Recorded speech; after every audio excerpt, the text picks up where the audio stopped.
Salut à tous, bienvenue sur le plateau délocalisé des Tankers des Gones après cette conférence de presse de John Textor en compagnie de notre consultant Nicolas Pudebois. Salut Nico. Salut Razik, salut à tous. Conférence de presse après le départ soudain de Jean-Michel Aulas de la présidence de l'Olympique lyonnais. Quel est déjà ton regard par rapport à ce départ ? Surpris, le timing est celui qu'on connaît, mais je ne sais pas si c'est le bon timing, même s'il n'y a jamais de bon moment pour annoncer ce genre de décision. En tout cas, c'est très surprenant et je ne m'y attendais pas. Qu'est-ce que tu as envie de retenir justement 36 ans de règne pour Jean-Michel Aulas à la tête de l'Olympique lyonnais.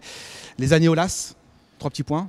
Oui. Bah, c'est sa vision d'entrepreneur. Il a pris le club en Ligue 2, en D2 à l'époque, et il avait déjà cette vision de rendre l'Olympique lyonnais un grand d'Europe. Et par son travail, par son abnégation, son ambition, il a mené notre club au firmament européen. Le seul regret qu'il peut peut-être avoir dans sa carrière, c'est de ne pas avoir remporté cette Coupe d'Europe. Mais en tout cas, on a enchaîné 7 titres de champion. On a brillé sur la scène nationale et internationale. On a écrasé même le championnat pendant un temps. Et on peut dire que ces méthodes ont fonctionné pendant un bon moment. Et Jean-Michel Aulas, président d'honneur, selon le communiqué d'OL Group. John Textor, le propriétaire américain, s'est exprimé justement au sujet de Jean-Michel Aulas. Est-ce que tu as été convaincu par ce choix, par ce qu'a exprimé John Textor par rapport à cette séparation, cette séparation avec Jean-Michel Aulas ? Que Jean-Michel Aulas devienne président d'honneur, c'est la moindre des choses, à mon sens. Parce qu'avec tout ce qu'il a construit, tout ce qu'il a bâti pour l'OL, l'énergie qu'il a donnée pour l'OL, c'est un juste retour des choses selon moi. Après, si on revient sur la conférence de presse, j'aurais tendance à dire que John Textor a comblé un vide. Il ne nous a rien appris de nouveau. Je ne suis pas sûr que son projet soit réellement abouti. Après, est-ce qu'il a eu le temps vraiment de le préparer ? J'aurais aimé en savoir un peu plus. J'aurais aimé qu'il s'expose un peu plus. Il a fait des réponses très longues. On n'a pas appris grand-chose. Où il a enchaîné pas mal de choses qu'on sait déjà. Par rapport à Jean-Michel Aulas, justement, est-ce que tu comprends la décision ? Est-ce que pour toi c'est clair ou il y a anguille sous roche ? C'est clair que le président ne sera plus dans l'opérationnel et ne prendra plus les décisions stratégiques. Après, dans sa conférence de presse, il indique tout de même que le président restera au chevet de l'équipe, se déplacera peut-être avec l'équipe. Tu crois ça, franchement, Nico ? Je crois pas vraiment. Je pense que Jean-Michel Aulas aime décider, aime prendre les décisions et de suivre tel un doudou ou une nounou l'équipe première, c'est pas forcément dans son caractère. Donc non, c'est quelque chose qui me paraît peu vraisemblable. Par rapport à la stratégie sportive, est-ce que tu es convaincu par les propos de John Textor qui souhaite justement développer la cellule de recrutement, qui souhaite investir, il l'a dit, a répété même à plusieurs reprises, qu'il souhaitait investir pour le recrutement avec des scouts notamment, qui puissent superviser dans le monde entier, enrôler de jeunes pépites ? Oui, il a parlé de data, il a parlé de digital, il a parlé d'agrémenter cette structure de recrutement. Il veut recruter de jeunes talents avec lesquels il veut faire progresser ces jeunes talents, pardon. C'est positif ça. Il veut faire progresser en compagnie de joueurs plus expérimentés. Je trouve que c'est positif, oui, évidemment, mais ça existe déjà. Il n'y a rien de nouveau sous le soleil. Alors c'est nouveau pour l'Olympique lyonnais parce qu'aujourd'hui la cellule de recrutement est peu développée. Mais effectivement, ça peut être une avancée pour l'Olympique lyonnais. Je demande à voir, mais est-ce que c'est vraiment ce dont l'OL a besoin actuellement ? Je ne sais pas. On a besoin de recruter, on a besoin de trouver de jeunes talents, de bons joueurs, de faire des bonnes pioches comme on pouvait le faire à une certaine période. Oui. Mais on a surtout besoin d'étoffer cet effectif-là. Il en a parlé effectivement. Razik, tu vas me reprendre là-dessus. La profondeur de banc, je suis assez d'accord avec lui.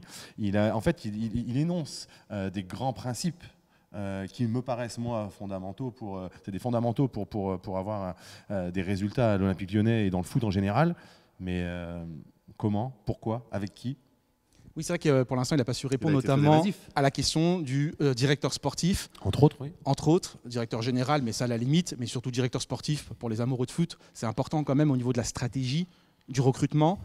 Tu as le sentiment qu'il n'a pas vraiment encore travaillé ses dossiers, que c'est Je pense qu'il part au plus pressé actuellement. Effectivement, l'annonce du départ de Jean-Michel Aulas a créé une onde de choc, aussi bien en terre lyonnaise qu'au niveau national, voire même international. Donc il faut occuper le terrain, il faut communiquer, mais tout n'est pas clair dans ce qu'il veut faire de l'OL, dans la stratégie à 1, 3, 5, 7 ans. On n'en a pas parlé. Oui, retrouver de l'ambition. Oui, j'ai pas entendu parler de gagner des titres. J'ai pas entendu de vrais projets construits. Oui, il y a des idées sur le recrutement, sur la data, étoffer une cellule de recrutement, faire évoluer des jeunes, payer des jeunes pas trop cher, payer des vieux pas trop cher non plus parce qu'il leur reste très peu de temps. J'ai plutôt assimilé ça à une stratégie un peu de trading, des joueurs qu'on va acheter entre 500 et 2,5 millions et qu'on va revendre 20 à 25. Ouais, pourquoi pas. D'autres ont déjà essayé, mais c'est un peu ce qu'on fait avec l'académie actuellement, c'est-à-dire qu'on forme des jeunes, qu'on vend très cher au club anglais. Donc pour moi, dans la totalité de sa conférence de presse, hormis le fait qu'il veut s'appuyer sur la data et étoffer un peu, et avoir un effectif un peu plus étoffé pour avoir une profondeur de banc intéressante, il n'y a pas eu grand-chose de nouveau sous le soleil. Donc pas convaincu, Nico Pudebois? Pas réellement. J'ai pas appris grand-chose. J'ai surtout eu l'impression qu'il essayait de noyer le poisson. Ses réponses sont longues. Alors oui, il parle bien, il sait où il veut mener, mais il répond pas très clairement, très précisément. Il faut essayer de lire entre les lignes. Il n'y a rien de concret, il n'y a rien de pragmatique dans ses réponses. Je reste sur ma faim, parce qu'en fait, il y a eu des réponses très claires qui lui ont été posées, et il n'a pas su y répondre de manière claire et définitive, comme un décideur doit savoir trancher. J'aurais même tendance à dire qu'il a presque fait du Aulas dans certaines de ses réponses. Par rapport au directeur sportif, quel est le profil idéal? On parle pas mal, par exemple, de Mathieu Bonnemer. Est-ce que pour toi, ça peut être un bon profil pour l'Olympique Lyonnais? Aujourd'hui, le boulot que Mathieu fait au Havre porte ses fruits. Ils vont remonter en Ligue 1. Pourquoi pas? Ça fait partie de ces profils qui sont jeunes, qui ont des idées, qui veulent s'appuyer sur du football et sur le jeu. Et donc, du coup, avec des profils de joueurs qui répètent des efforts, qui sont aussi bons tactiquement que techniquement, qui savent être des footballeurs modernes.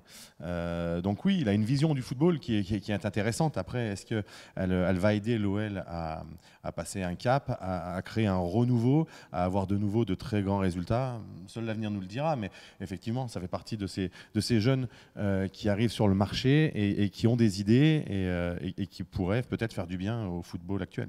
Il a été vague pour Bruno Chéroux et Vincent Ponceau. Quand on est vague comme ça, c'est qu'à mon avis, leurs jours sont comptés. Oui, je ne suis pas dans le secret des dieux, je ne sais pas. Après, il y a pas mal de rumeurs qui disent que Bruno Chéroux, son cas est déjà réglé. Par rapport en ce qui concerne Vincent Ponceau, je serais peut-être un peu plus mitigé, dans le sens où Vincent Ponceau, il avait un poste qui n'était pas... Enfin, il avait une sémantique de poste, un intitulé de poste qui n'était pas vraiment en corrélation avec sa vraie fonction, qui était plutôt directeur général affilié au football, et il gérait tous les dossiers administratifs et tous le financier et l'administratif de la partie football. Mais c'est pas lui qui prenait des décisions. Enfin, suite à l'émission qu'on a pu avoir, c'est pas lui qui prenait les décisions sportives. C'était le directeur sportif, Juninho et les autres, Bruno Chéroux maintenant. Donc, je pense que Vincent Ponceau est plutôt bon dans ce qu'il fait et John Textor pourrait s'appuyer sur ses compétences et son réseau qu'il a pu nouer au fur et à mesure de son expérience à l'OL pour gagner finaliser des dossiers parce qu'il en a l'expérience. On est au stade, on l'entend avec l'escalator justement pour gravir les échelons, Nico Pudebois justement. John Textor compte s'appuyer sur Laurent Blanc. Oui, il l'a dit. Pour toi, c'est une bonne chose ou pas, honnêtement? On va dire que sur les 15 derniers matchs, comme il a pu le stipuler, les performances lui donnent raison. Quand on voit les 30 dernières minutes face à Montpellier, on peut se dire que les joueurs ont fait preuve de caractère, ont fait preuve d'abnégation et n'ont pas voulu accepter le fait de perdre 4-1 à domicile. Donc ils ont eu cet orgueil. Est-ce que c'est dû à un coaching ou un discours de Laurent Blanc? Je ne sais pas, mais toujours est-il que cette preuve de caractère, on ne l'avait pas vue depuis très longtemps, voire très peu à l'OL. Donc il se passe quelque chose et pour être tout à fait honnête, avoir cette capacité, cette force de caractère de retourner un public, c'est pas donné quand même à toutes les équipes et à toutes les personnes. Donc j'ai envie d'y croire. Donc tu comprends en termes de qualité de football, en termes de qualité de jeu et de philosophie de jeu. Je ne vois pas la patte Laurent Blanc. En termes d'activation de levier, que ce soit motivationnel, que ce soit tactique ou que ce soit en termes d'expérience et de sérénité, je pense qu'il a des capacités pour faire évoluer une équipe. Après, à lui d'essayer d'apporter un peu plus de folie dans son plan de jeu pour pouvoir vraiment emporter le peuple lyonnais. Mais en tout cas, ils ont fait une bonne partie du chemin ce week-end en revenant au score face à Montpellier. Donc tu as plutôt tendance à laisser la chance au produit, comme on dit. Oui, et puis il est arrivé, il n'a pas constitué son effectif, il a pris l'héritage de Peter Bosz et de ce qui avait été conçu les années précédentes. Donc avec des nouveaux moyens, avec une nouvelle cellule de recrutement, avec de la data, avec des nouvelles ressources. Je ne sais pas d'où elles vont sortir, mais il y a des nouvelles ressources a priori. Tu n'es pas rassuré par ça, il a envie d'investir, il le dit, John Textor. Mais il a envie d'investir. Moi aussi j'ai envie d'investir, Razik. Mais toi, tu n'as pas de sous, toi. Lui, il traîne avec des milliardaires américains. Ouais. Oui. Eagle Football est composé de milliardaires américains. Très bien, je demande à voir. Il a mis beaucoup de temps à consolider le financement du rachat de l'Olympique Lyonnais. Tu n'as pas le sentiment que le sportif va revenir au centre du jeu, rapport aux déclarations en tout cas? Après, encore une fois, oui, ça reste des déclarations, mais qu'il y a cette volonté en tout cas d'investir dans le sportif. C'est pas d'être sceptique pour être sceptique, c'est vraiment de dire, en fait, il essaye de parler de sportif et il ne connaît pas. Il le dit lui-même. Donc pour ça, il a besoin d'étoffer une équipe, il a besoin de se faire accompagner. Mais je pense que autant il souhaite redonner la place que l'OL mérite sur le plan européen, autant je pense qu'il ne sait pas comment s'y prendre. Donc là, il a intérêt de bien s'entourer. De bien s'entourer, justement. Ouais, s'entourer de personnes qui vont créer avec lui ce projet sportif avec une vraie ligne directrice où on va communiquer de la bonne manière en expliquant les différentes étapes, comme a pu faire Jean-Michel Aulas au début. Au début, il a pris le club en Ligue 2. D'abord, on va monter en Ligue 1, on va se maintenir en Ligue 1 et ensuite, on va essayer de devenir un club européen. Et une fois qu'on a atteint cet objectif-là, ensuite, il a dit maintenant, on va constituer des équipes pour gagner des titres et donc on va se staffer, on va se structurer de cette manière-là. Voilà, moi, j'ai pas de plan. J'ai pas de plan du projet de John Textor ce soir. Par rapport à la mentalité justement des joueurs, on l'a dit, c'est vrai que le public lyonnais, les supporters sont très déçus. L'équipe s'est coupée justement de la base, des fans. Est-ce que tu as le sentiment qu'un John Textor a compris ça en américain, justement en bon américain, parce qu'ils sont spécialistes un peu du divertissement, on va dire ça comme ça. Est-ce que tu as le sentiment que ça peut... Du mindset, comme ils disent, de l'état d'esprit. Exactement. Est-ce que ça peut changer? Est-ce que tu penses que ça peut changer? J'espère. Et effectivement, quand j'écoute son discours, c'est qu'il y a quelque chose que j'ai retenu, c'est un peu ça. Effectivement, il faut que l'équipe 2 joue également face à des équipes. Des efforts. Il faut qu'elle fasse des efforts. Il faut que tout le monde soit au diapason. Il faut un vrai état d'esprit. Doit vraiment apporter. Exactement. Et ça, la mentalité américaine va potentiellement aider. Il va pouvoir mettre sa patte. J'espère en tout cas que la philosophie et l'état d'esprit des joueurs que nous allons recruter doit être en corrélation avec cet état d'esprit un peu à l'américaine, ou le fighting spirit, où on est très positif, où on est très optimiste et où on s'engage vis-à-vis des autres, où on s'engage vis-à-vis des performances, des résultats, et où on essaie de toujours repousser ses limites et de devenir meilleur. C'est très américain de vouloir toujours plus, là où c'est vrai que c'est très latin de conserver ce que l'on a et de vouloir garder le confort de notre situation. Tu l'as évoqué tout à l'heure, le sportif forcément, parce qu'on aime le ballon, nous, avant tout. La performance de l'Olympique Lyonnais contre Montpellier, quel est ton regard par rapport justement à cette performance? Est-ce que tu es confiant pour l'Europe, ou c'est encore trop tôt et tu es encore en mode on ne sait jamais avec cette équipe? Ouais, c'est les montagnes russes. À 4-1, à 4-1, je les insultais parce que j'étais vraiment déçu de ce qu'ils proposaient. Le premier but d'Alexandre Lacazette, on marque contre le cours du jeu, et Bradley Barcola, par contre, fait un effort exceptionnel pour faire en sorte que le ballon ne sorte pas. Et malgré tout, c'est Montpellier qui nous a dicté le jeu pendant quasiment 55 minutes dans ce match. Et c'est seulement l'orgueil qui a parlé. Les Montpelliérains ont reculé et on a mis ce deuxième but lyonnais qui a relancé l'espoir au sein de l'effectif. On ne peut pas avoir un Noël à deux visages pour prétendre à l'Europe, et encore plus si on veut exister en Coupe d'Europe. Donc c'est plutôt positif ce qui s'est passé. On est remonté au classement, on se rapproche des places européennes. Ils se sont donné le droit. L'effectif s'est donné le droit d'espérer atteindre cette place européenne. Et c'est tout à leur honneur et c'est que leur travail, c'est leur performance. Elles ne sont pas assez régulières, même au sein d'un même match, pour pouvoir prétendre à beaucoup plus. En tout cas, là, ils se sont donné le droit d'espérer et c'est plutôt bien pour eux et c'est plutôt bien pour l'OL. Il va falloir enchaîner dimanche à Clermont. Oui, encore une fois, un match délicat. Alors, une équipe maintenue. Merci Max, Gonalon. Mais oui, c'est des matchs toujours délicats. On aura plutôt tendance à avoir une motivation intrinsèque qui vient d'elle-même face à Marseille, face à Paris, face à Lens, un peu moins face à Clermont, surtout au stade Gabriel Montpied. Donc, ouais, ça va être un match délicat. En tout cas, ils ont toutes les conditions sont réunies, hormis le départ du président, mais toutes les conditions se réunissent grâce à ce sursaut d'orgueil qu'on a pu voir face à Montpellier pour enchaîner sur de bonnes performances. Donc je souhaite que l'OL continue et fasse des séries. Ce serait peut-être le temps de faire une bonne série pour atteindre cette place européenne. Je me rends compte que j'ai oublié quand même de parler d'un joueur. On a oublié de parler d'un joueur. Barcola. Non, même pas. Je préfère parler de Bradley Barcola. Eh ben vas-y, je t'en prie. Parce qu'effectivement, on va toujours mettre en avant Alexandre Lacazette qui a mis 4 buts. Et effectivement, il a même eu le courage et le sang-froid d'aller tirer ce dernier penalty au bout du suspense et au bout du temps additionnel. Mais moi, je veux mettre en lumière quelqu'un en qui je croyais peu au départ et qui aujourd'hui prouve à tout le monde qu'il ne faut pas avoir les idées arrêtées, qu'il faut continuer de progresser et que peut-être il peut s'épanouir en Ligue 1 parce qu'il a les qualités pour la Ligue 1 et peut-être pas pour la Nationale 2. Et effectivement, Bradley Barcola qui fait 3 passes décisives, parce que sans les 3 passes décisives, sans la profondeur apportée par Barcola, les 2 centres qu'il fait, Alexandre Lacazette, il est au point de chute. Effectivement, ça c'est une vraie qualité.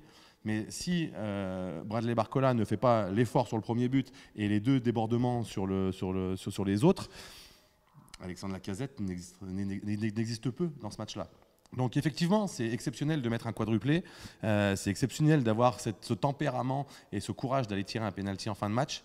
Mais moi, je veux mettre en avant le jeune qui a dynamisé cette attaque lyonnaise, qui a apporté de la vitesse, qui a apporté des débordements, des décalages, et qui, pour le coup, fait une deuxième partie de saison exceptionnelle. Et j'ai été assez dur avec lui au début, quand il est rentré dans l'effectif, pour le mettre en valeur. Et j'estime que le vrai homme du match sur cette rencontre, c'est plutôt Bradley Barcola.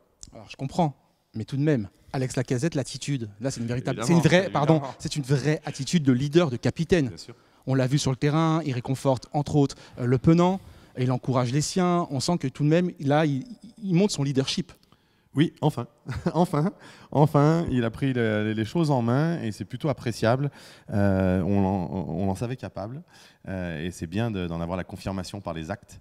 C'est fabuleux ce qui lui arrive, c'est plutôt exceptionnel. Il met un quadruplé, c'est la première fois de sa carrière. Il le met à l'OL dans un match important qui nous relance, qui nous permet peut-être d'espérer la 5e place. Anto Lopez le dit lui-même, on a un joueur exceptionnel devant. Et effectivement, on n'a jamais perdu confiance en ses qualités de buteur.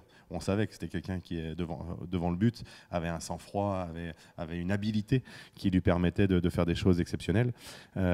Mais il faut lui apporter des ballons. Et pour le coup, sa prestation exceptionnelle n'est due que grâce au fait qu'il y a un petit jeune qui lui a apporté des ballons. Comme tu le sais, le mal du siècle, c'est l'ingratitude. L'ingratitude, et nous on essaye de ne pas être ingrats. Pour terminer cette émission un peu spéciale, je vais peut-être te surprendre dans ma réponse. Peut-être. On va parler quand même de Jean-Michel Aulas.